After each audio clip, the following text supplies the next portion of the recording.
Okay, so I'm going to go ahead and get started since we only have about an hour. I don't want to keep you all longer than we have scheduled. So just thank you again for attending the presentation. Good afternoon. My name is Ron Blasingame, and I'm a financial aid counselor with the Office of Student Financial Assistance at Miami University.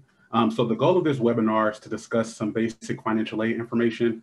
It'll essentially give you some key ideas about financing your Miami University education, as well as highlighting steps you can take if you may be experiencing any type of financial hardship. So any type of special circumstance appeals, we'll have, a brief part of the presentation to discuss those options.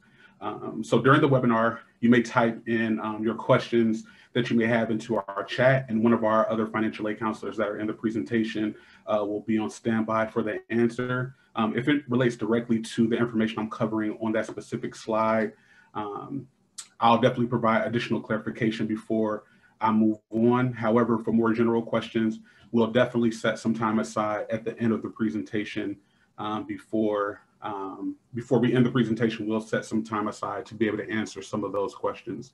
Also, if you have some more personal questions that you don't necessarily want to ask within the chat, feel free to either email the One Stop, or you can email the One Stop to schedule a time to speak with a financial aid counselor, or just exchange emails to answer some of those more personal questions. So we're going to hop right into it. So what are your options for funding a Miami University education? So I'm sure most of you have already completed this, but if you have not already, it is not too late to complete the free application for federal student aid, or as you all may know it as the FAFSA. The FAFSA is essentially the beginning point of the financial aid application process. And if you want to be considered for any federal, state, need-based grants, or any federal loans, we must have this FAFSA application on file. Even if you want to be considered for work study, we need this application on file. You can complete the application at fafsa.gov, so that's FAFSA.gov, and you can use Miami's school code of 003077 to be considered for any federal financial aid for the upcoming school year. That Miami school code is really important because any institution that accepts the FAFSA, they have a specific school code. So please be sure that you use this code, or if you are to type in the name of the university, please be sure to type in Miami University and not the University of Miami. And if you are attending the Oxford campus, please be sure to send your FAFSA to Oxford and not one of the regional campuses like Hamilton or Middletown. But the safest way to ensure that this doesn't happen is to use that school code of 003077. So just continuing, what are other options for funding in Miami education? So there are several different options for paying for college, including 4 different categories for aid. So here you see grants, scholarships, on-campus employment, and payment plans. So grants are essentially, gift aid. We like to call them gift aid because they don't have to be repaid. So once you complete the FAFSA, students can be considered for one of several grants. A grant is aid that does not have to be repaid and is typically based on a family's income. More information on grants can be found by visiting miamioh.edu/grants.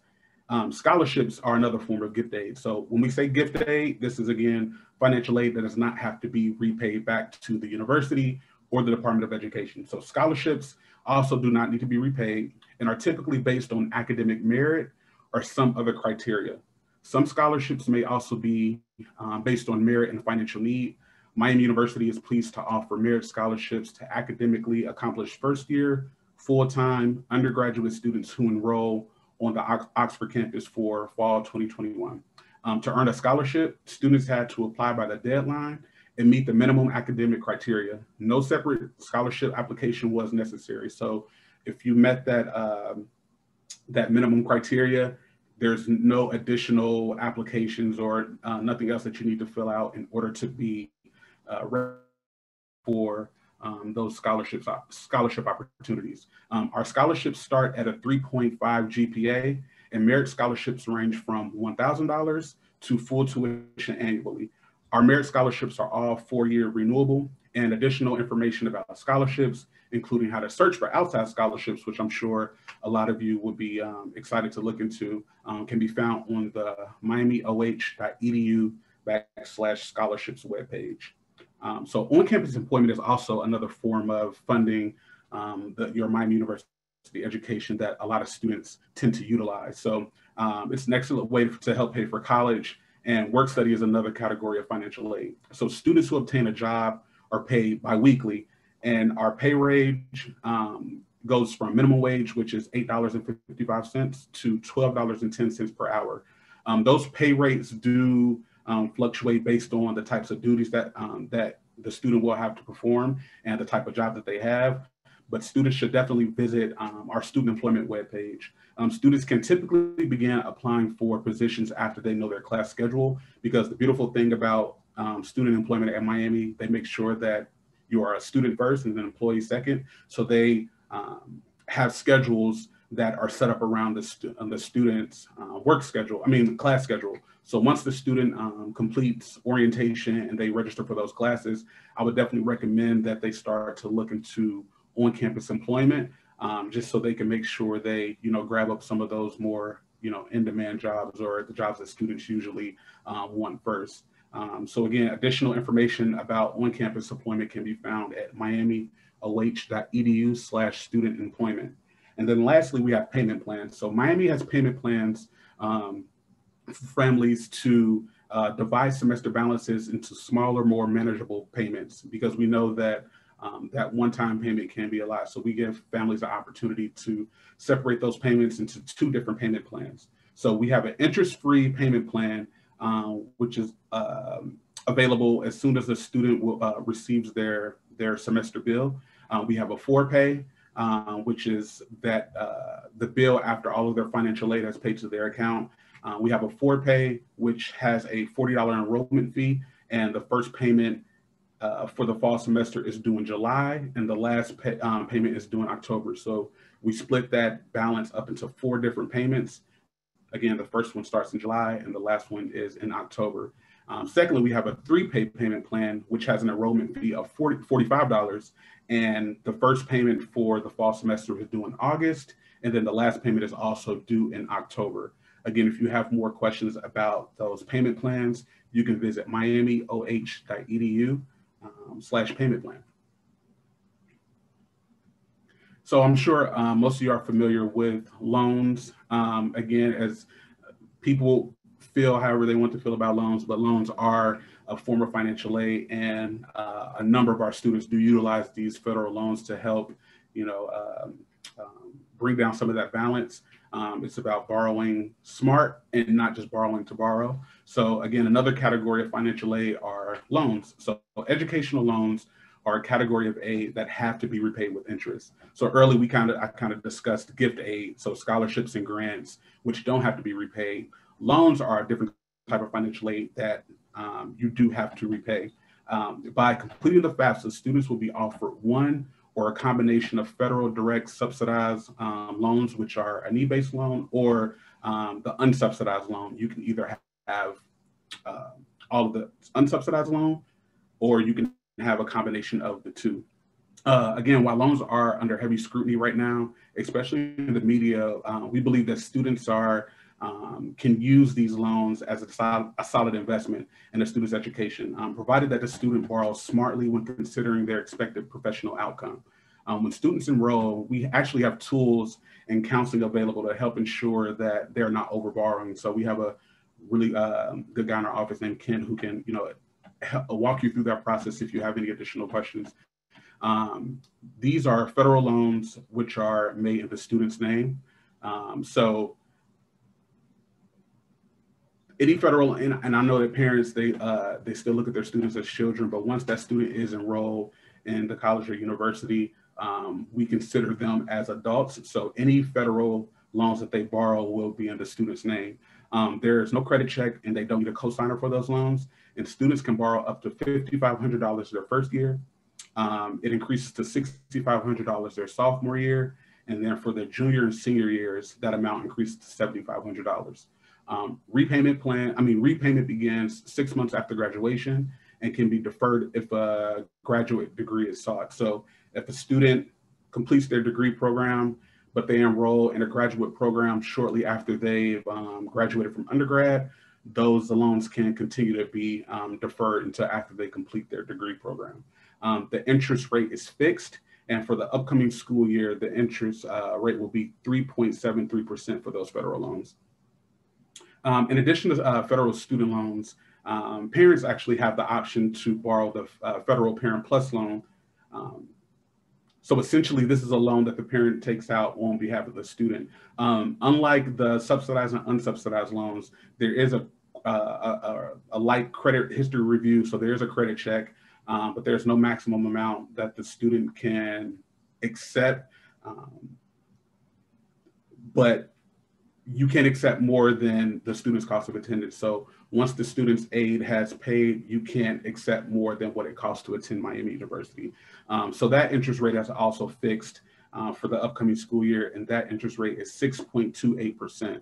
So if you feel like the Parent Plus loan, the interest rate may be a little bit too high, you do have the option to look at, other private loan options. So private educational loans, which are typically borrowed in the student's name and require a cosigner because what 17 or 18-year-old has credit. Interest rate is determined by the overall credit score of the applicant and cosigner. So again, if you feel like that 6.28% from the Parent Plus loan is a little bit high and you feel like you can, get a better interest rate with another private loan, I would definitely advise that you start to do that research to look to see what other loan companies may offer you a better interest rate, because you may get something that is significantly lower than that 6.28% since that interest rate is fixed. So families with excellent credit history may very well obtain a lower interest rate than the 6.28% of the Plus loan. At Miami University, we have about 65% of our families that obtain a better interest rate with those private educational loans. So I would definitely advise that you just start to do a little bit of research on your time when you have the opportunity to see if you can get a loan that may be a little bit lower than that 6.28% Parent Plus loan. And if you have any additional questions about loans or the loan process, you can check out the miamioh.edu/loans webpage. So how do you accept the aid that is offered? So now that you are familiar with the different types of financial aid and how you pay for the bill, it is also important to understand how to finalize any aid that has been offered. So for scholarships, students do not have to go in and accept scholarships, because we know that students want scholarships and they want grants. So if a student logs into their account, they will automatically see any type of scholarship or grant shown as accepted, because we know that you want those. Any type of federal student loans or a teach grant must be accepted by the student, excuse me, via their My Miami, excuse me, via their My Miami webpage or the My Bill and Aid tab. Once the student is logged in, they will see something similar to what you see on your screen right now, and then you should click the link to accept the loan. Accepting the full amount of the loan is not required. You have the option to accept the full amount, a partial amount, or decline it in full. Students can determine how much they would like to accept. Authorized users do not have the ability to accept aid. Only students who have authenticated into the My Miami webpage. So parents, again, you can sit with your student as they walk through this process, and you can have conversations with them about borrowing loans and what they need to borrow. But at the end of the day, these federal loans are the students' loans, and this is the decision that they make, and they're the only ones who can go in and accept or decline those loans. So again, gift aids such as scholarships or grants are automatically accepted and do not need to be accepted by the student. The status will already show as accepted. So on your screen, you see the two loans. You see the option of accept or decline offer. If it's a Red Hawk Excellent scholarship, or if it's a Pell Grant, that will automatically show as accepted for the student, because again, we know that you will want that financial aid. So self-help, such as federal loans, do need to be accepted by the student, and the status will remain as offered until the student accepts the loans. Teach grants must be accepted, because by accepting the grant, students are committing to teach for at least 4 years after they graduate. So again, if you have more questions about the Teach grant, you can head over to the miamioh.edu/grants webpage. To accept the aid, click the red accept or decline offer, and students may input the amount that they would like to accept or accept the full amount. Any aid that is in accepted status, with exception of federal work study, will be applied directly to the student's bill as long as all other outstanding financial aid requirements have been completed. I stress to you, like if you are in the process of going through verification or you see any of those verification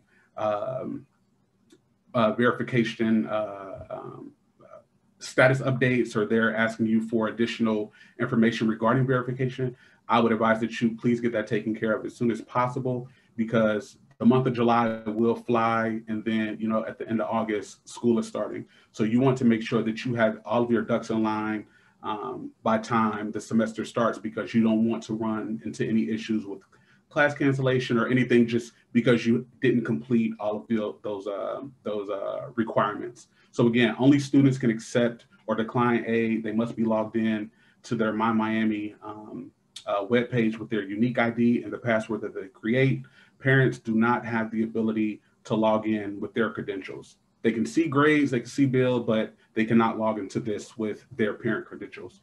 Students also have the ability to print their financial aid awards by clicking the Display Aid by Term and Print Your Awards link.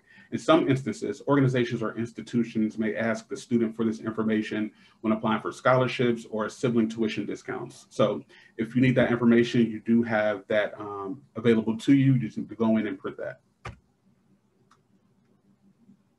So how do you view outstanding financial aid requirements? So in the previous slide, I quickly discussed the verification process. So when students log into My Miami and view the Welcome tab or the My Bill and Aid tab, outstanding and completed financial aid requirements will be displayed. And believe me, you will receive millions of emails from Miami University regarding your verification process. So there's no way you can miss it. Then you also have the opportunity to log in and see things showing as needed. So we will definitely remind you what you need to submit, and we will continue to remind you until you have that information submitted. So a description of that requirement is listed in the description field, and the status of the requirement is listed in the status field.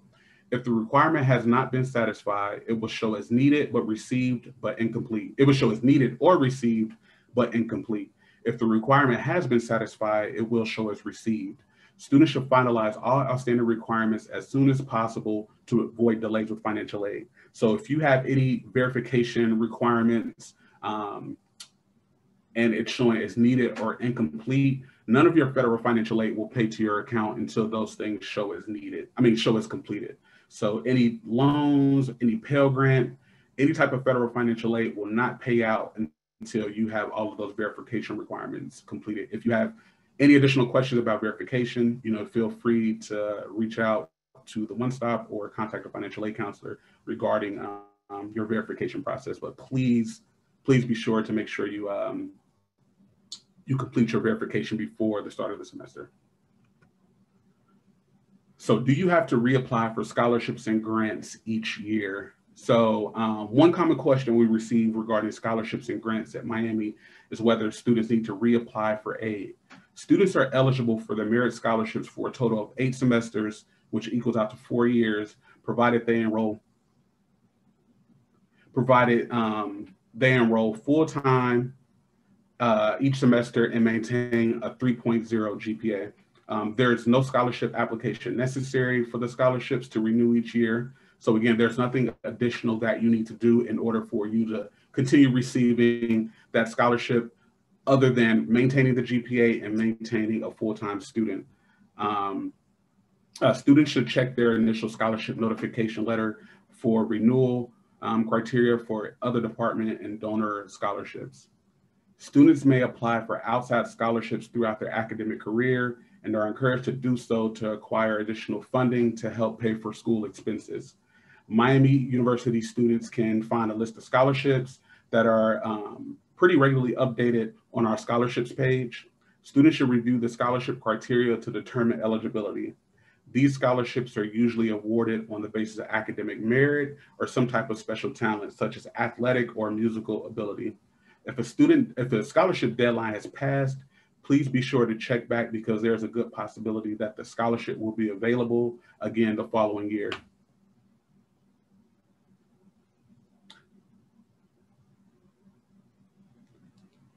So in order for students to be considered for federal and need-based aid and offered federal student loans, again, students must complete the FAFSA annually by February 1st. So unlike the scholarships, if you want to take advantage of any federal financial aid, we will need for you to complete the FAFSA each year, and that the deadline for returning students is February 1st. So if you have any additional questions about scholarships, please visit the miamioh.edu /scholarships webpage for a full list of scholarship policies and to explore outside scholarship opportunities.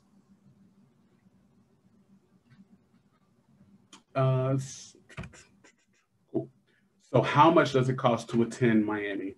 So here's a look at our expected tuition, room, and board costs for the fall semester. These amounts are subject to change as the Board of Trustees will set the final costs later this summer. So this is just an example since those costs are still being determined. I will point out that these are full year costs and students are billed for one half in July for the fall semester and the second half in December for the spring semester. So what you're seeing, these totals on the screen. So for Ohio residents, the tuition, which includes the instructional fee and general fee, is $16,544. And then for housing and meals, which is room and board, that equals out to $15,080. So the total for Ohio residents will be about $31,624. For non-Ohio residents, tuition, which is again instructional fee and general fee, is $37,380. The housing and meals is the same. And the total for non-Ohio residents is $52,460. So again, you will be billed in July and December.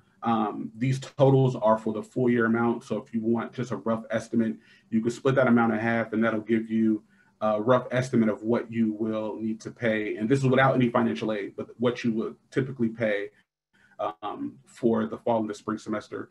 And again, all tuition and fees, housing and meal plans, or meals are subject to approval by the Board of Trustees in the summer of 2021. So you will see a final cost of attendance sometime later this summer, but more than likely by the time you all complete orientation. How and when will I receive the tuition bill? So students receive an email to their Miami email account advising them that the bill is available to view online. Students, I would definitely recommend that you all begin to check your Miami University email address. I will honestly say 4 or 5 times a week, honestly, even more, because right now you're going to receive a number of different communications from the university. So just to be on top of everything, please make it, a regular occurrence for you to check your Miami University email. So fall semester bill notifications are typically sent in mid-July and are due in August. Spring semester bill notifications are typically sent in mid-December and are due in January. So viewing the bill online, students can view aid that has been finalized and applied for the bill for the semester. All semester charges and current balance that is due or expected refunds. Additionally, students can submit payment through the payment link or set up a payment plan. So around mid-July to August, that's kind of like crunch time when you'll start to receive notifications about your bill and then make arrangements to start taking care of those bills.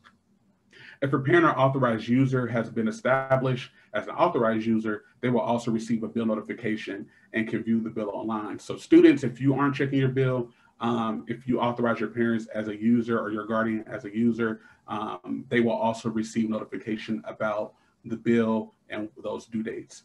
Students are responsible for paying their total balance due by the due date. Late payments are subject to a late fee and class cancellation. So again, you don't want to run into the class cancellation. So if you have any verification or anything that needs to be submitted to the university that may impact your financial aid dispersing, please try to take care of it in July, just so you can smooth sailing once August rolls around.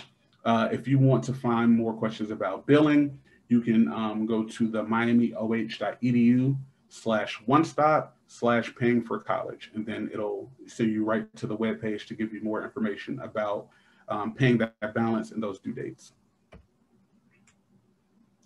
So how do you get money for books, computers, living expenses, etc.? So financial aid is dispersed and applied directly to the student's bill 10 days before the beginning of each semester, as long as all financial aid requirements are complete. So we try to submit those payments. We try to apply that financial aid 10 days before the start of the semester, just so by the time the semester actually starts, if students receive some type of overage or refund, they can use that financial aid to purchase those books, those computers, those Clorox wipes, bedding, things that they may need for their time at Miami. So students with a credit, which you can either call it a credit or a refund, will see it appear on their account statement. And the refunding process will begin within 14 days after the aid is dispersed. Upon completion of the refund process, your refund will be deposited directly into your bank account at any bank in the United States in 3 to 4 days. In comparison, refunds issued by check are usually received within 7 to 10 business days. So I would highly recommend that you set up an account, you set up Red Hawk Refunds, so you can log into the Red Hawk Refunds portal and apply whatever checking or savings account you want the money submitted to, just so you can get that money a lot quicker. If you don't set up Red Hawk Refunds, we will submit any overage or credit to the address that we have on file. And usually that's a paper check that's sent to the home address. So just to make everything a lot quicker, parents, you can either put your checking or savings account on the account, or students, if they have a checking or savings, they can set that up so that money can be sent directly to them.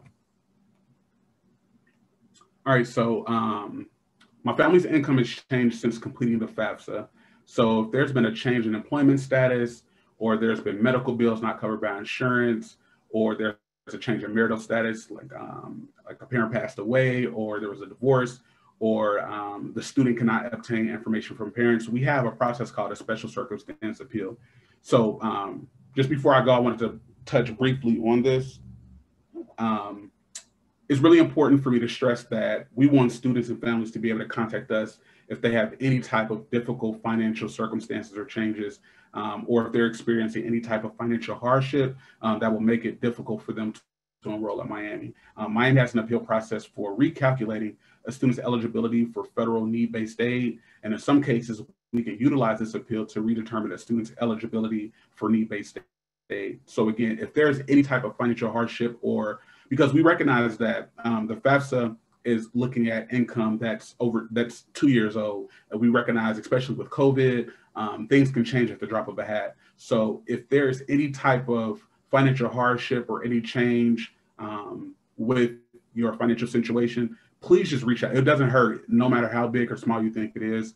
Just reach out. It's better safe than sorry. We get these all the time. Please don't be embarrassed. Just let us know what's going on, and we can, work with you to see if there's anything that we can do to see if the student will be eligible for any additional need-based financial aid. If you have any circumstances like those listed on the slide, we may be able to recalculate your student's eligibility for federal need-based aid. If you see your family situation on this slide, again, please contact us. Once documentation is received, a financial aid counselor will estimate that the student's revised eligibility may be by removing 2019 income and replacing it with the new income, or the reduction based on your situation. So since, again, this current FAFSA is looking at 2019's financial picture, if your situation changed in 2020 or even currently in 2021, we have the ability to go in and make adjustments to the student's FAFSA to essentially replace your current income or 2020's income with what was reported on the FAFSA, since the situation is different. If in 2019 you were making a set amount of money, but in 2020 you were making more money, or in 2021 you were making more money, you do not have to reach out to us. We want to make sure we are doing things that is most beneficial to the student. So again, if there's a situation where you make more money, just keep it to yourself. We it doesn't matter because we're looking at 2019s. But if there's a reduction, please reach out. And then again, any loss of job or income as a result of COVID should report it to our office as well, so that we can determine if appeal is appropriate. Again, we have, because of COVID, it kind of shook the world up, and we received a number of different families reaching out to us about, job loss or changing financial status because of COVID. So again, please do not be embarrassed. The best thing to do is just to reach out to us if you have any additional questions. And then lastly, I'm sorry that the contact information is a little dated. We're actually the Nellie Craig Center. We're no longer the Campus Avenue building or the CAB building, but the address is still the same.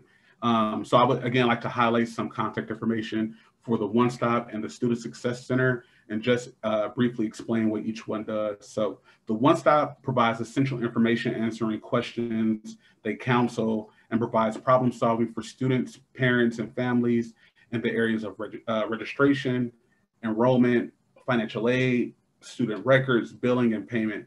So One Stop is very essential. They're, very firm, and they have the opportunity to do a lot of, they wear a lot of hats. So if you have, just pretty general questions about, registration or enrollment or financial aid, please contact the One Stop. If it needs to be escalated, the One Stop will definitely contact someone that's in the registrar's office or financial aid to be able to work with you more. The Student Success Center focuses on advocacy, problem solving, and retention, with the goal of increasing student persistence to graduation. The staff helps students untangle and resolve any complex problems and provides assistance for navigating university policies and procedures. So unfortunately, we do have a number of students that have run into issues, with parents or family, and they, may need to appeal their dependency. The Student Success Center is a really good resource because they're extremely caring people, and they honestly know a little bit of everything. So if you are a student that maybe you're here by yourself, or you're experiencing a situation where there's a rough time at home, please feel free to reach out to the Student Success Center. They will love on you, make sure that you are taken care of, and then they will connect you with whatever office you need to work with in order to get your situation resolved. So this essentially concludes our financial aid one-on-one presentation. Right now,